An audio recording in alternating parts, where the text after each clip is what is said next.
Now I know I probably sound like a broken record sometimes, but if you're new to photography since the digital era, then the chances are you won't know how much fun one of these can be.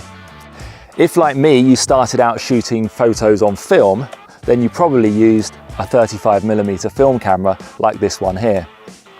This is actually my first ever camera, and it's served me well for many years, but I rarely use it these days because it simply cannot compete with the quality that I get from a full-frame digital camera.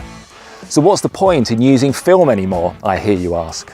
Well, actually, there is a point, and it's an important one. There is still a lot of point in shooting a camera like this if you want to engage with the core fundamentals of photography by having to make all the decisions yourself, as the only controls you will have are aperture, exposure time, and focus. That's it. You then have the jeopardy of not knowing if you did things correctly until you develop the film, which is a whole lot more fun than seeing your photo immediately on the back of the camera and then inserting a memory card into a computer and dragging the files into Lightshop or Photo Room. So if you've never tried film photography before, go out and buy a camera like this. It will probably cost you less than £100 and put a couple of rolls of film through it. You'll probably find that it will unlock a whole new level of enjoyment and appreciation for the photos that you take. If, like me, you are well aware of how much fun film can be, then 35mm might be a little limiting when it comes to image quality. Certainly if you're used to a high-resolution digital camera. In which case, you're going to want to get something a little bigger, like this medium format camera. Now, unlike 35mm film, medium format doesn't have a set dimension because different cameras use different areas of the film to record a single shot. This one here is a 6:9 camera, which means the ratio is exactly the same to the one that we're familiar with a full-frame camera, 3:2. However, the image area on this is over 5 times bigger than full frame, and that means 5 times the quality. A decent medium format camera like this is capable of beating any full-frame digital camera when it comes to image quality. But there are a few caveats in there, not least the type of film used. So if you used to shoot film and you want to get back into it because you missed the romance and the experience that digital just can't provide, then medium format could be the best way to go. But we're not finished there because we can go even bigger. This camera uses almost twice as much film as the previous one, so we have in effect doubled the resolution again, now at 10.8 times that of full frame. This will easily beat the highest end medium format digital cameras when it comes to detail, yet we still only have the 3 basic controls of aperture, exposure time and focus. So if image quality is at the heart of your agenda, then it's a no-brainer. Get yourself one of these. But what if you want the image quality, but you don't want to shoot everything in the panoramic format? Well, that's no problem, but we're going to need a bigger camera. Welcome to large format. Just like with medium format, there are no set dimensions for large format, as it's dependent on the camera as to how much film it uses to record a photo.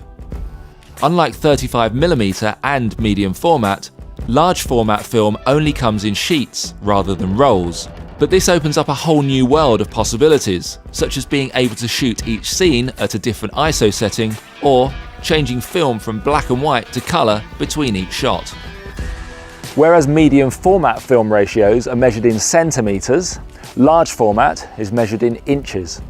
This camera here is a 4:5 camera, which means the film area is 4 inches by 5 inches-ish.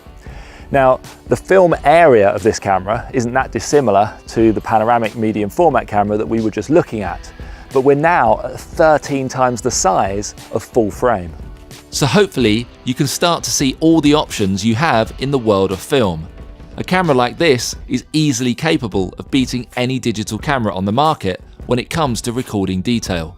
But if you still have any doubts whatsoever, then there is an answer. You've guessed it, we're going to need a bigger camera. This is an 8x10 camera, which basically means the film area is 4 times what we just had on 4x5. So we've now effectively quadrupled our resolution to 55 times that of full frame. We were already well ahead of any digital camera, To give you an idea of the kind of detail that you would need to get from a digital camera in order to rival this, you'd be looking at getting a sensor of around 1 gigapixel. Now, of course, there'll be the digital die-hard fan club out there that will be saying, well, that's no problem because I can just shoot 33-row panoramic stitch on the GFX 100 and I'll get a 1 gigapixel file.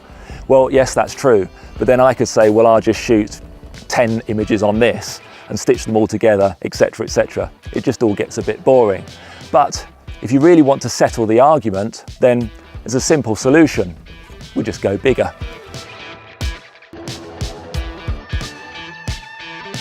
We have now entered the world of ultra-large format, or ULF. This is an 8x20 camera, which means it uses a film area twice that of 8x10. So we've effectively doubled the resolution yet again on a single capture.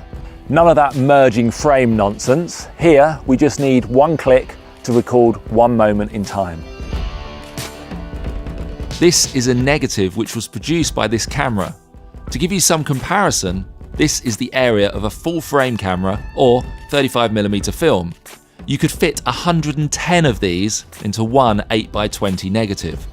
The largest current digital sensor on the market is this big, and that will cost you the same price as a small house. Now, you can sit around and wait for technology to improve if you like, but it's unlikely to ever rival the likes of this. A high-resolution scan from a negative from this camera is going to give you a file of around 80,000 pixels wide. Now, if you print that at 300 dpi, that's going to give you an image 7 meters, or in old money, 22 feet in width. Now, believe it or not, you can actually get cameras that go 3 times bigger than this, and you can build ones bigger still, but that's all getting a little bit silly. But to answer the age-old question of does size really matter? Yeah, I think it does.